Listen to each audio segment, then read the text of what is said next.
Alright, in this video I'm going to cover why you shouldn't worry about competitors.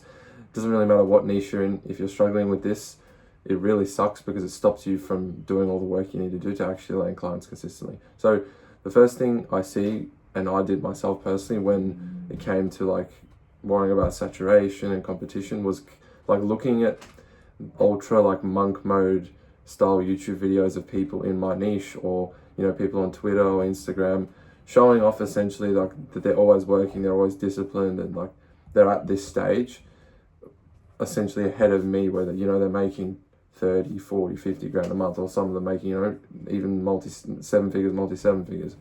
Like they didn't get there through like ultra monk mode, and that's something I realized like over time. But you need to not compare yourself to the image that people show of themselves, because half the time it's not real and it's mostly just marketing. So that's the first thing you need to do, is just stop thinking you're going to get there through ultra monk mode and like all you do is work, because your body will just like burn out. You won't be able to do it. Like I once pushed, kept going, kept working, and essentially you have to take weeks off when you start doing that. So when you see people like in this monk mode, like you need to not get discouraged by that and realize that that's just like what they show to the world, and it's not like, especially if they're your competitors, like you need to not see that as objective, and you need to again focus on you, like your outreach, your sales, and your product. And I'll get into that in just a sec. But that's the first thing. The second thing is, anyone ahead of you, and this is something I thought of myself, but anyone ahead of you has either been through more pain than you, or they got luckier than you. In the first case, they've been through more pain than you, then they deserve it more than you. So like there's nothing to get discouraged about. If anything, it's just a sign that you need to go through more crap and more work and more pain to actually get to the stage where you can make 20, 30, 40, 50, 60 grand a month, or whatever your goal is. The second thing is like the whole luck thing. Like luck exists. It definitely does play a part. And some people, those people that you see, they made it from 0 to 10 grand a month in like 2 months, or they made from like, they scaled like multi 5 figures in a couple months. Like a lot of the time that is the exception and not the rule. But if you look at that and you're like, you essentially like put that as the standard, and if you don't reach that, you're going to be discouraged and essentially give up if you don't grow your agency or your business in the same way that they did. Because like I did this before, where I saw people, I went from 0 to 10k a month in 2 months.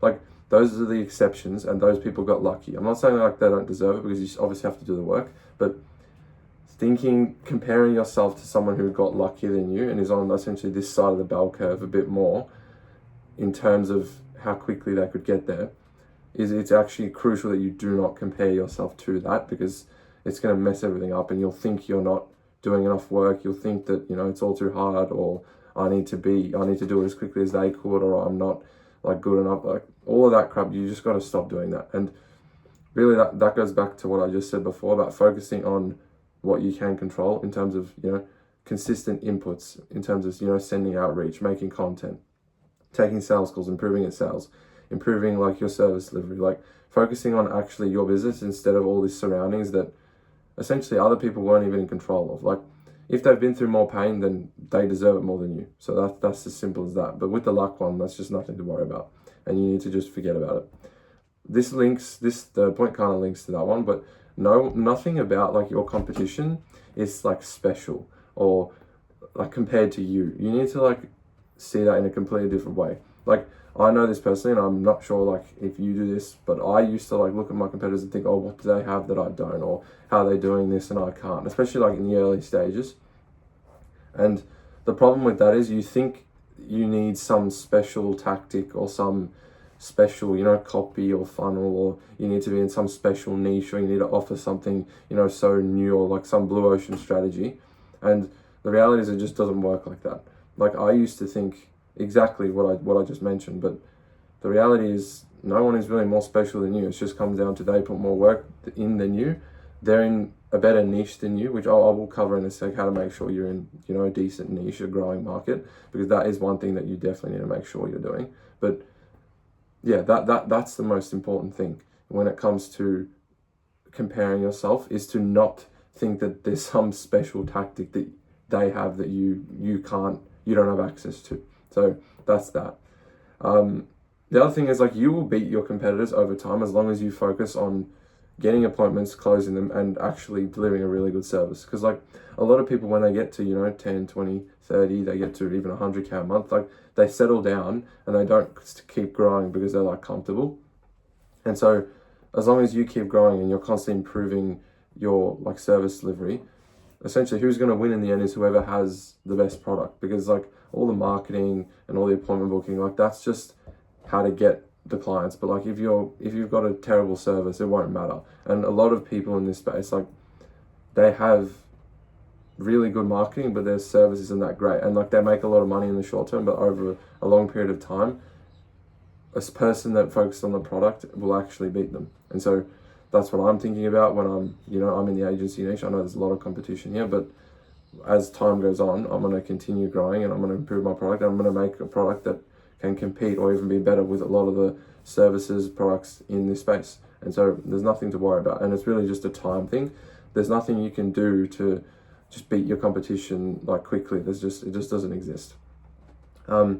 With markets and like what niche you're in, there is, what I mentioned is like crucial if you're in the right niche. But if you are in like a terrible niche, and I'll discuss what I mean by terrible niche in just a sec, but if you are in a bad niche, then you do need to fix that. And simply like following what I just mentioned before isn't going to help you as much, because if you're limited by the environment and what niche you're in, you're gonna struggle anyway. So markets don't saturate, but like all the offers, the copy and the funnels will. So as long as you're in a market that is growing, so like for example, the agency owner market that I'm in, I know that, as time goes on, the online education is growing. Like people want to start more businesses, people want to start more services. And so I can essentially act with a shovel for the people digging for gold, in terms of the people digging for gold are the people when you're wanting to grow these agencies, and I can come in and help them with appointment booking, sales and whatnot.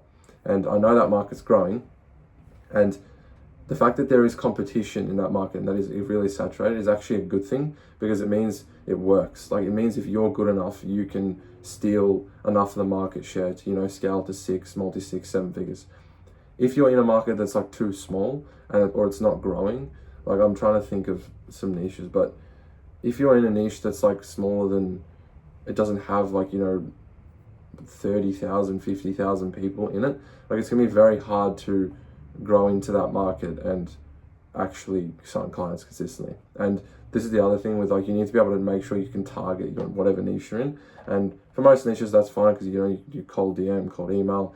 For like brick and mortar stuff, you can do cold calling, which is another thing. But the main thing is this a growing market, and are there people in this market that have actually like that you want to be like? So like if you see people in your market that are making, like 30 grand a month, 100 grand a month, that means like there is a way to do it and that you can do it as well. It's like you just have to let time pass and go put the work in. So as long as you're in a growing market and there's people in the market that, or essentially people serving that market that are taking like a big share of the market and they're, getting good results for clients, that means you can do that as well. And so there's nothing to worry about. And so comparing yourself to competitors as a whole is just like, it's just cope and it's a waste of time. And you just got to focus on putting in the inputs and growing your agency, because like no matter where you go, there's always going to be competition. And sometimes when there's more competition, it just means like the longer you stick with it and the longer you don't get discouraged, don't compare yourself to like competitors and don't think that they're special, or don't think or wonder why that they're ahead of you and you're like still, in the early stages.